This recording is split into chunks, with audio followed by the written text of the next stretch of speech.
Afrique Média. Le monde, c'est nous.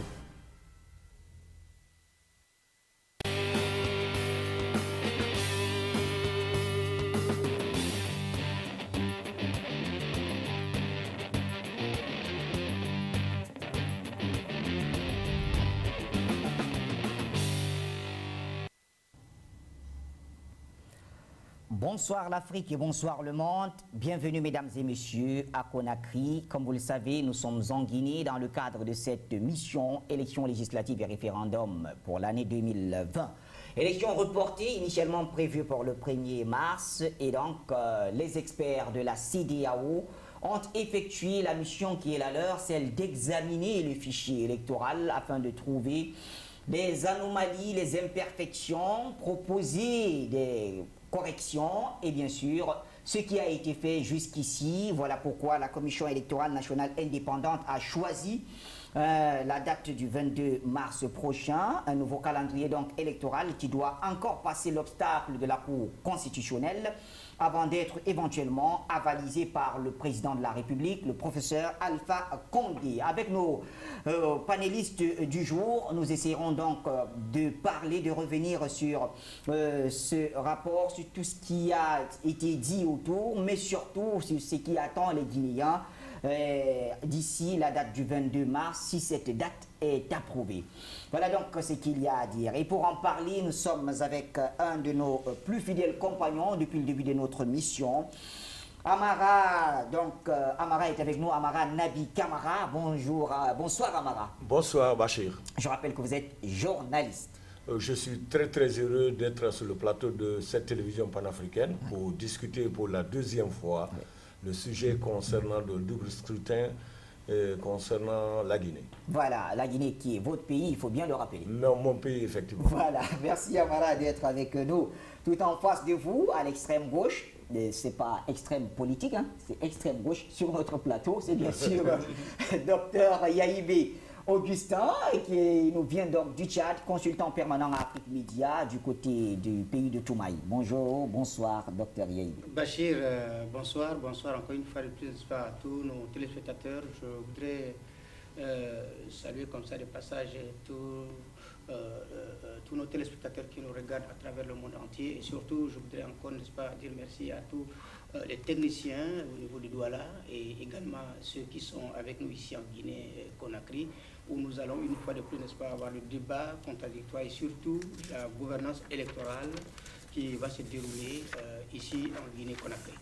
Voilà, voilà qui est dit. Merci d'être avec nous, docteur Yaïbé. Directement à ma droite, un autre qu'on ne présente plus, homme politique, analyste géopolitique, consultant permanent à Afrique Média. Président Bandakani est avec nous. Bonsoir, président. Bonsoir Mohamed Bachir, bonsoir mon ami Kamara. Oui. Je suis content de partager le plateau avec lui. Voilà. Bonsoir à mon ami Dr Yaïbé, vieux compagnon de combat. Je salue toute la galaxie panafricaniste du monde entier et particulièrement le peuple de Guinée. Je voudrais saluer les techniciens qui opèrent ici en Guinée, qui opèrent au Cameroun là-bas, voilà, et qui nous permettent de réussir cette performance technologique, technico-numérique, n'est-ce pas, qui permet de digitaliser la communication en temps réel. Je voudrais saluer spécialement, n'est-ce pas, tous ceux qui au Cameroun là-bas nous regardent. N'est-ce pas, je fais un clin d'œil spécial. Et en général à tous les amis sympathisants d'Afrique Média, répandus dans le monde. Très bien. Merci en tout cas d'être là. C'est toujours un honneur de vous avoir depuis, bientôt 10 ans. Ben, c'est moi qui vous en prie, Bachir. Merci. On est fidèle à lui. Merci d'être là. Et bien sûr, un autre fidèle parmi les fidèles, nous on les appelle les pionniers, c'est bien sûr notre juriste, membre de la société civile, consultant permanent à Afrique Média, Maître Janvier Momo. Bonsoir, Maître. Bonsoir, Monsieur Mohamed Bachir Ladan. Bonsoir à Monsieur Nabi Kamara. Bonsoir. Bonsoir, Dr Yaïbé. Bonsoir. Bonsoir, particulier au président Bandakani. Merci, Maître. Bonsoir. Compagnon de lutte dans ce panafricanisme révolutionnaire. Nouvelle version. Bonsoir à tous les téléspectateurs d'Afrique Média au Cameroun, beaucoup plus dans le monde et surtout en Guinée. Bachir, ils sont nombreux en Guinée.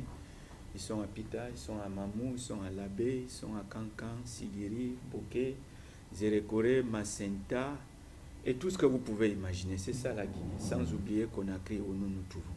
Je pense que nous sommes dans une phase très très importante dans ce pays, que nous respectons beaucoup la Guinée. Et ce que je peux dire d'entrée, c'est que nous appelons les Guinéens à ouvrir grand les yeux et à respecter leur pays. S'ils comprennent le message, il est très très profond. Le respect de ce grand pays qu'est la Guinée. Le reste viendra tout seul. Le reste viendra tout seul. Merci en tout cas. Quand on vous entend parler de la Guinée, on a du mal à croire que vous n'êtes pas guinéen. Je suis guinéen spirituellement, oui, et même physiquement, je suis guinéen. Non, on vous appelle Momo Bangoura de l'autre côté. Oui, et je l'accepte. Allez, très bien. Juste pour mettre un peu d'ambiance sur notre plateau. Ouais. Amara, je voudrais commencer par vous. Les experts de la CEDEAO, ils ont fait leur travail. Vous, en tant que journaliste, que pensez-vous de cette mission et de ce qu'ils ont abattu comme travail? Bon, d'abord, j'aimerais revenir sur la genèse de cette mission des experts de la CEDEAO en ce qui concerne l'audit du fichier électoral. Oui. D'abord, à l'annonce de l'arrivée de cette mission pour la deuxième fois, qui s'était retirée dans le processus concernant les anomalies constatées. Oui. L'autre côté, des acteurs politiques avaient commencé à émettre des doutes concernant un des experts un des membres des 3 experts de la CEDEAO, M. Abdallah. L'opposition disait que le monsieur est très proche du président Alpha Condé, que ce sont son petit, alors que les experts de la CEDEAO ne sont pas choisis par la Guinée. Il y a toute une administration de la CEDEAO qui élabore le choix. Oui. Donc, ces experts sont venus le 3 mars, ils ont commencé à travailler, ils ont constaté des anomalies concernant 2 400 000 et quelques électeurs, qui ne sont pas des électeurs fictifs, mais des électeurs qui ne se sont pas fait enrôler au moment de la biométrisation. Alors, comme recommandation, d'extirper ces 2 400 000 électeurs qui ne se sont pas fait enrôler pour continuer le processus. La CENI, qui a dans son objectif de préparer une élection apaisée, profitable à tout le peuple de Guinée, a accepté. La CENI, avec ses démembrements, en train de travailler. Même hier, il y a une plénière de la CENI. Et même les 7 commissaires issus de l'opposition qui avaient boudé le processus, à un certain moment donné, à l'annonce du retour de la mission des experts de la CEDEAO, ils ont fait le retour, ils ont travaillé. Donc, ça veut dire que on regarde la Guinée en face pour une élection apaisée. On regarde la Guinée en face pour une élection apaisée et en face, il y a justement Dr Yahibe. Dr Yahibe, comment avez-vous analysé, je veux dire, cette présence de la CEDEAO, mais surtout le rapport quand même que les experts de la CEDEAO ont publié. Il s'agit ici quand même du retrait de 2 438 992 électeurs inscrits sans pièces justificatives. Bon, quant à moi, je pense qu'il faut d'abord, n'est-ce pas, féliciter au moins ceux qui sont venus en mission pour le compte de la CEDEAO au niveau de la Guinée-Conakry. Et surtout, aujourd'hui, nous sommes en train de parler du panafricanisme et surtout, c'est ce que nous voulons véritablement que cela soit ancré dans nos racines et dans nos mœurs. Ça, c'est de 1. Et de 2, il faudrait d'abord souligner ici, nous savons qu'il faut que les Africains prennent les affaires entre les mains et plus précisément la Guinée et Conakry. Qu'est-ce que je veux dire? Parce que chaque Guinéen et Guinéen doit savoir tout simplement que le premier parti qu'ils doivent adopter, c'est d'abord la République. Parce que quand vous avez au moins, n'est-ce pas, une idée élevée sur la République, vous pouvez faire fonctionner votre État. Et la deuxième des choses secondaires, ce que je veux dire est que, en réalité, il ne peut pas avoir au moins, n'est-ce pas, un pays sans peuple, un peuple sans président.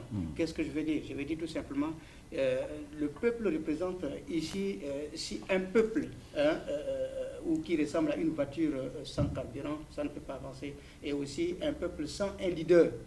Il ne peut pas avancer parce que le leader ici, c'est celui qui conduit véritablement, qui est au volant de la voiture pour amener à bon port tous ces Guinéens-là. Et maintenant, quand on revient, on est sur le terrain de la gouvernance électorale. Mais en réalité, il faudrait que les Guinéens eux-mêmes s'accaparent au moins, n'est-ce pas, de cette situation pour essayer de faire avancer la voiture. Bon, ce qui est important, quand nous parlions au moins, n'est-ce pas, de 2 400 000 personnes qui se retrouvent dans les fichiers électoraux, nous savons déjà en Afrique, il y a toujours l'ambiguïté dans la gouvernance électorale. Chaque fois, toujours, n'est-ce pas, il faudrait qu'il y ait au moins des toilettages. Ça fait en sorte que nous puissions avancer. Mais il ne faudrait pas que la classe de l'opposition en Guinée ou les Guinéens puissent prendre cela comme peut-être un sujet qui peut alimenter au moins, n'est-ce pas, des débats négatifs. Parce qu'ici, nous voudrons plutôt, n'est-ce pas, qu'il y ait un débat constructif autour de la maxime pour permettre au moins, n'est-ce pas, à la machine électorale de fonctionner plus clairement.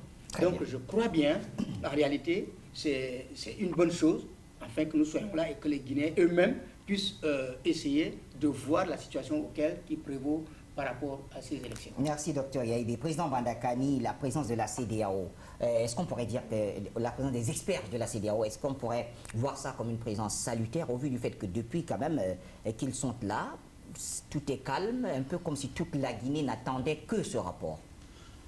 C'est une présence légale, oui, juste, institutionnelle. Il ne faut pas oublier que la Guinée a signé la charte, la charte démocratique de la CEDEAO. oui.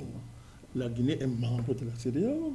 Donc, c'est-à-dire qu'elle est engagée en tant que république, en tant que membre de la CEDEAO, à respecter la charte de la CEDEAO. C'est très important. Donc, deuxièmement, ben, c'était pour satisfaire à l'une des revendications fondamentales de l'opposition, qui a mis la question du fichier électoral et la question, je crois, pour certains, du couplage du référendum et les législatives. Ils ont fait de ça l'une des principales revendications qui, d'après elles, n'est-ce pas, pose un problème. Mais la demande de la CEDEAO a levé quelque chose, l'une de leurs revendications fondamentales, la question du fichier. Et c'est clair, elle a donné une recommandation que, si mes sources sont bonnes, le gouvernement entend respecter, a déjà cédé par rapport à ça, entend respecter. La CENI a fait, en tout cas, a fait savoir qu'elle a accepté à l'unanimité les recommandations de la CEDEAO. Donc à ce niveau-là, on dit le paramètre régional, le paramètre sous-régional élevé. Et ce paramètre-là était l'une des points d'appui de l'opposition. On s'est levé la question de fichier, du point de vue politique, du point de vue de la loi, c'est réglé. C'est réglé. Alors maintenant, la question du couplage, vous ne pouvez pas le tirer au président, un de ses devoirs régaliens est constitutionnel. Sinon, c'est autre chose. C'est-à-dire que là, le président est dans son rôle. C'est lui qui décide, n'est-ce pas? Il a la plénitude, n'est-ce pas, de gérer et de décider, n'est-ce pas, la programmation électorale du pays. Il est dans ses pouvoirs. Donc, on ne va pas discuter de ça. Sauf si on va dire que, bon, il est demain interdit au président de signer un décret.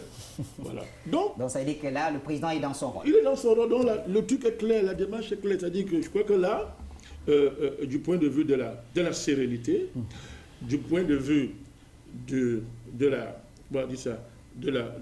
rassurer au niveau du contexte, au niveau du respect des engagements, au niveau de la sûreté de l'opération électorale, il n'y a plus de débat à faire. La CEDEAO a tranché. C'est fini. La CEDEAO a tranché à ce niveau-là. C'est levé. Donc maintenant, la CEDEAO a fait sa part. La CENI, qui est l'organe institutionnel et légal qui est chargé d'organiser les élections, a dit que bon, elle va prendre en compte, elle va appliquer dans toute sa totalité les recommandations de la CEDEAO. Or, ça arrange l'opposition. C'était une des exigences de l'opposition. C'est clair. Elle disait que le fichier a un problème. C'est réglé. La CEDEAO a réglé ça. Monsieur Bachir, je pense qu'après le travail des experts de la CEDEAO, le chemin est balisé pour qu'on aille aux élections. Moi, je ne suis pas guinéen, je suis un panafricaniste, même si je me sens guinéen en tant que panafricaniste. Je fais tout à l'heure, nous avons dit depuis que nous sommes arrivés ici que nous ne voulons pas donner de leçons à nos frères guinéens. Tout à fait. Nous ne voulons même pas nous mêler directement de leurs affaires. Mais nous voulons rappeler simplement que le sort de la Guinée engage l'Afrique. Le destin de la Guinée engage l'Afrique. Et c'est depuis 50 ans que c'est comme ça. Le président Sékou Touré, paix à son âme, a libéré beaucoup de pays africains. Il a porté la libération des pays africains. Et ces pays-là n'ont pas dit non. Pourtant, il n'était pas de ces pays-là, il était guinéen, stricto sensu, il était guinéen, mais parce que c'est un des plus grands panafricanistes de ce continent. Il a compris que si la Guinée est libre seule, elle n'est pas libre. Il faut qu'il libère d'autres pays l'affaire. Donc, que les Guinéens acceptent que nous, en retour, en reconnaissance au travail du grand Sékou Touré, nous aussi on se préoccupe de ce qui les concerne. Parce que s'ils ne sont pas en paix, nous ne serons pas en paix. Donc les choses sont claires, Bachir. Pour nous sommes contents de voir qu'il y a un pas là qui est franchi. Au niveau de la sérénité, au niveau du respect des engagements sous-régionaux de la Guinée en la matière. Parce qu'il y a une certification, permettez-moi l'expression, qui vient de la CEDEAO, qui vient du fait que la Guinée est partie prenante de la CEDEAO et a signé la charte de la démocratie de la CEDEAO. La Guinée ne peut pas s'amuser à ne pas respecter ses engagements. Or, cette charte-là reconnaît les droits de l'opposition. L'opposition, quand elle se plaignait, savait que la CEDEAO, quand elle va venir faire le travail, il n'y aurait plus en principe de débat, il n'y aurait plus en principe d'argument pour dire que bon, l'affaire, si il y a le piège ici, ce n'est pas clair. Donc, de notre point de vue, en termes d'analyse objective, nous observons que le chemin est balisé. Que les acteurs politiques prennent leurs responsabilités et libèrent, n'est-ce pas, l'expression démocratique du peuple. Voilà qui est dit. Merci, Président Bandakani. Maître Janvier Momo, maître, avant l'arrivée de la CEDEAO, tous les acteurs, qu'ils soient politiques de la mouvance ou politiques de l'opposition, la société civile, tout le monde était d'accord pour que la CEDEAO vienne arbitrer cette question du fichier électoral. Pensez-vous qu'aujourd'hui, que tous ces différents acteurs vont aussi accepter ce que je peux dire, ce qu'on peut appeler le verdict de la CEDEAO? Je pense que, comme vient de le dire le président Bandakani, la Guinée fait partie d'un groupe sous-régional, d'une organisation sous-régionale qu'elle respecte non seulement de fait, mais aussi à travers les actes que la CEDEAO ordonne ou les actes que la CEDEAO pose. La présence des experts a été une sollicitation, il faut le préciser, non du gouvernement, mais sur les plaintes de l'opposition et d'une partie de la société civile guinéenne. Il faut le préciser. Pourquoi? Parce que le même fichier électoral qui aujourd'hui fait problème vient d'être visité en novembre 2019 par l'OIF. L'OIF a commis 4 experts. Le programme des Nations Unies pour le développement, l'Union européenne et la CENI ont commis 3 experts. Un groupe de 7 experts ont visité ce fichier électoral en novembre 2019, en prélude aux élections de 2020. Vous savez, 2020, c'est une année électorale, effectivement, en Guinée, non seulement au niveau des législatives, mais aussi au niveau des présidentielles. Parce que je pense que si mes souvenirs sont bons, la fin du mandat présidentiel, c'est pour 2020. Alors, que reproche l'opposition? Ça, c'est pour revenir à votre question selon laquelle est-ce que cette opposition est prête à accepter le rapport qui vient d'être délivré par les experts de la CEDEAO? Alors, à ce niveau, je reprécise ma question, pas seulement l'opposition. Est-ce que tous les acteurs, sont d'accord à accepter donc le verdict de la CEDEAO? Ok. Donc, je reviens. L'OIF, l'Organisation internationale de la francophonie, ces experts ont constaté que sur plainte d'une partie des Guinéens, il y avait des doublons, c'est-à-dire des gens qui se sont enregistrés plusieurs fois. Et surtout, M. Bachir, qui avait le gonflement de la population électorale dans une certaine partie de la Guinée, en l'occurrence la Haute-Guinée, d'où sort le président Alpha Condé. Il faut comprendre l'orientation des plaintes. C'est-à-dire, là où vous êtes le moins, enfin, le représentatif, vous estimez un tant soit peu qu'à ce niveau, il y a problème. Sur la question des doublons, les experts ont constaté qu'avec la biométrie et le système d'enregistrement, il était impossible d'avoir un seuil de plus de 22%, comme était en train de récriminer l'opposition et une partie de la société civile. Ensemble et de concert, après avoir visité, écoutez bien, visité les fichiers de 2002, 2008, 2010 et 2018, ils ont constaté que le taux de doublon était de 0,06% et concernait 3380 électeurs. Comme aujourd'hui, on est en train d'exclure 2 400 000 personnes. C'est une concession qui nous étonne. C'est une concession de la part de 0,06. 0,06% concernant 3380 électeurs qu'on a trouvé que c'est ceux qui se sont enregistrés à plusieurs reprises. Autre événement, M. Bachi, c'est que c'est quand même curieux. Lorsque qu'on constate que l'opposition et une partie des Guinéens soupçonnent